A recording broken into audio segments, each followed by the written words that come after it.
Swimming like a shark in a shrimp tank. Big fish, small pond in the shrimp tank.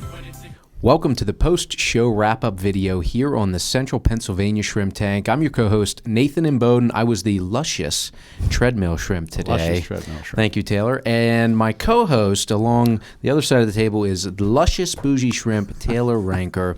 We just finished our interview with Jeff McCausland of Diamond6 Leadership Development and Training. And you can find a full replay of that broadcast on our website at www.shrimptankpodcast.com/Central PA. And if you haven't yet, please go to your favorite podcast app and find our channel, The Central PA Shrimp Tank, and click that subscribe button so you can keep up to date on all the amazing stories and things that are happening right in our backyard here in Central Pennsylvania. And earlier on the podcast, we spent a lot of time talking about Jeff's background in the military, his leadership that he learned through trial by fire, I guess we could say it, and literally how that really developed this mission of creating better leaders in America. In fact, you just said this earlier, and I'm going to say this if you don't mind, but a real mission and personal fulfillment in helping to educate leaders that are in public service. And that's led to a lot of work with schools around the country. So great stuff. Again, go to the podcast to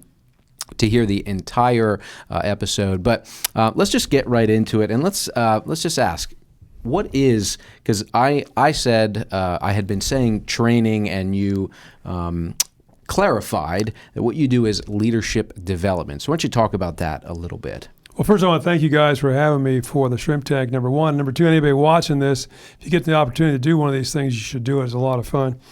What we like to think about when we think about leadership, and if you were to Google that word, you get 1,000 different definitions. So I use one provided by Dwight Eisenhower. Leadership's about deciding what has to be done and getting others to want to do it.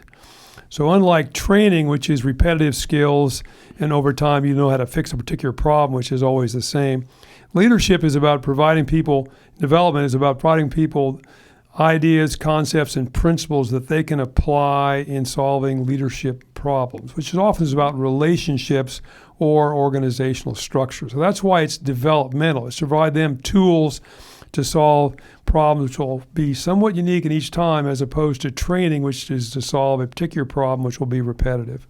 I like that, somewhat unique in each time. Yeah. We always like to say the scenery might be different, but the play isn't. The play may end the same. Right. Exactly. Well, and you used a phrase that's going to be one of probably my more frequently used phrases going forward, which is be flexible but not limp. Yeah, right? and what we try to do there is provide flexibility in terms of how we deliver that particular leadership development. So I want to spend a lot of time with the client asking him or her the following question. What is the problem you're trying to solve? It's your leadership workshop. It's not mine. I can't give you an inoculation and a shot. What I find, it usually breaks out in one of two directions. He or she is trying to develop strategic planning, team building, so it's an organizational development issue, and then we'll suggest certain seminars that we offer that move the organization in that direction. Or they say, we've got a certain number of people at mid-level, we're trying to develop their skills so they can move up into higher levels of leadership responsibility in the organization, in which case we'll move it more towards the individual development side of the house and pick some seminars and accent certain things in our case studies on the field that accentuate the idea of individual development.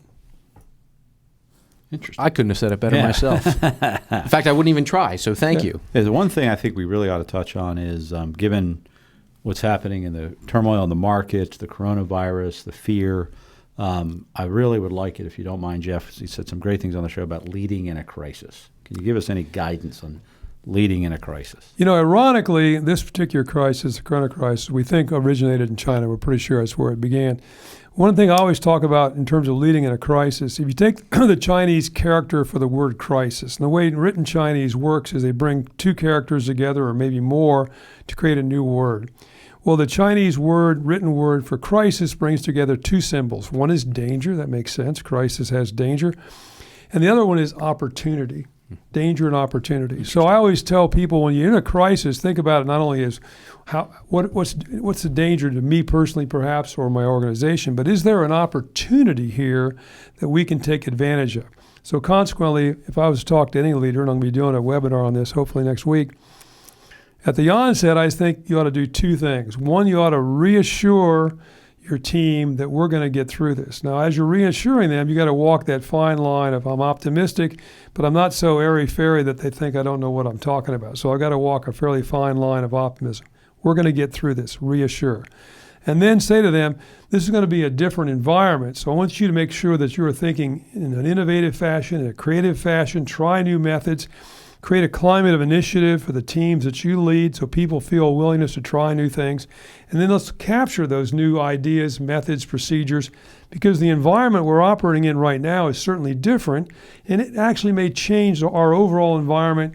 Things may be different on the other side of this in some aspects than they are right now. So let's learn from this. Let's find this as an opportunity where we can learn and be a better organization on the other side. I can speak to that personally, back leading clients, or should I confess, not leading clients so well during the 9/11 crisis, but I learned a great lesson from that about getting out ahead of it, communications, instead of being caught flat-footed. So mea culpa here. Yeah, excellent. Well, for those of you out there who are watching this and something just clicked, there was something that Jeff said that you just said, that really sounds like something I need, my organization needs.